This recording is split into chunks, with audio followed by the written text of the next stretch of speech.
I'm Scott McGregor, and I collect trains, one-to-one scale. So I've got 9 carriages, but that also means that it has to come with track, signals, station buildings, and all the other paraphernalia that the railway's built. I guess I've got one of the biggest private collections of railway material and rolling stock in the country.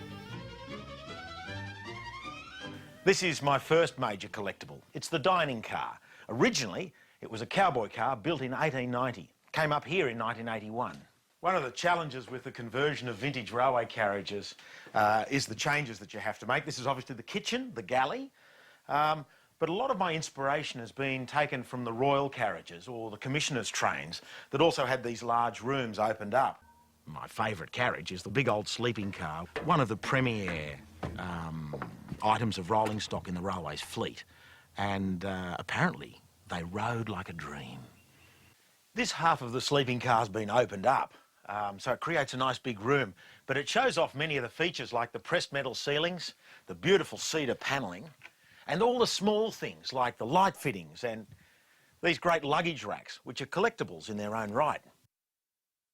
One of my favourite carriage fittings has to be the original wash basins they used in the sleeping cars. This is an Art Deco design, all silver plated.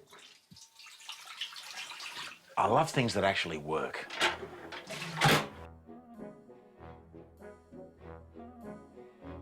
Because the railways covered all aspects of operation and society, their workshops built just about everything. So from a locomotive and rolling stock of this size down to badges, pocket watches, buttons, it's an extraordinary area to be a collector in.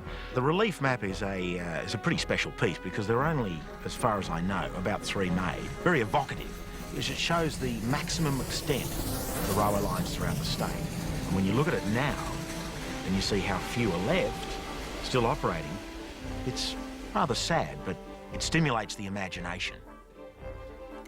One of the really iconic things in railway collectibles are the old pocket watches. Of course, they were used to keep time right across the system, but for drivers, they were like their speedometer as well. The clock and the milepost equals the speed of the train. This particular one's a beautiful Waltham made in the USA. And on the back, the railways engraved a number. This is L and about 2000, so it makes it about 1910 vintage. Beautiful piece. There's this thing with boys and trains where it's men and trains where it's a living, breathing machine. Like it really talks to you, right? And all the workings are on the outside, so you can see what it does. That's why it just eclipses an internal combustion engine by miles. It's great stuff. So, like most collectors, I guess, I have a wish list. You see, I don't yet have a locomotive, but I do have a very viable alternative to keep me on the rails. Ding, ding, ding, ding, ding, ding, ding, ding, ding, ding, ding, ding. Scott, welcome to Collectors. Thank you very much. I just got a vision of you there as an 8-year-old boy. Is that the response you get from people who come to see the collection? Does everybody immediately get transported back to being a child? Well, there's enough stuff to stimulate their imaginations. And there's a little bit of jaw-dropping. How did you get this up? Well, that's the obvious question. You turn the carriage into a semi-trailer, essentially, with truck wheels at the back, the other end of the carriage on the turntable of the truck, and becomes a giant semi-trailer. And then just back it in. Bring it in, crane it off. From an antique dealer's perspective, I wonder what kind of condition they're in, because when the segment there, they look fantastic. Is that how you bought them? Look, unfortunately, they were pretty trashed. The big sleeping car, all its windows were smashed. Every fitting was removed. There was even a dead sheep in the corridor. Nice. So we're talking pretty tragic. It's been a labour of love, 20 years of restoration. When it comes to you in that state, how much do you pay for a railway carriage? Well, they were selling them for scrap value. So it was about $500, but I wanted the wheels. Oh, we don't sell the wheels, Scott. We don't sell the wheel. Well, what do you do with the wheel? Well, we scrap them. Well, how much do you scrap them for? Well, $40 a tonne. Well, I'll give you $40 a tonne then. The thing that everyone's going to be asking themselves is, were you bought a train set when you were a kid? My brother had the train set. Oh, see, that explains. And I played with it, and when he went away to boarding school, You know, he'd come back and he'd say, "Have you been playing with my train set suspicion?" It was all back in its box, you know. A little bit worse for wear, but all back there. But then eventually, later on, I made up for it. I want to take you back to that huge map you had in the film, because you said there was only 3 of those, but it showed how the whole of New South Wales was connected. All the little towns, all the big towns and the medium towns and the rural districts.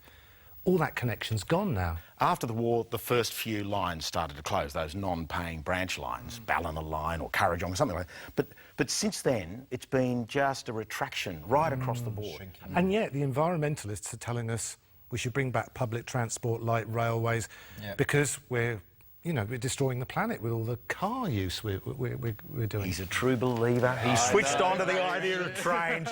This is it. We've organised a little collection from a museum, a local museum. Oh, terrific. Anything take your fancy here? Builders' plates are highly collected. Yeah.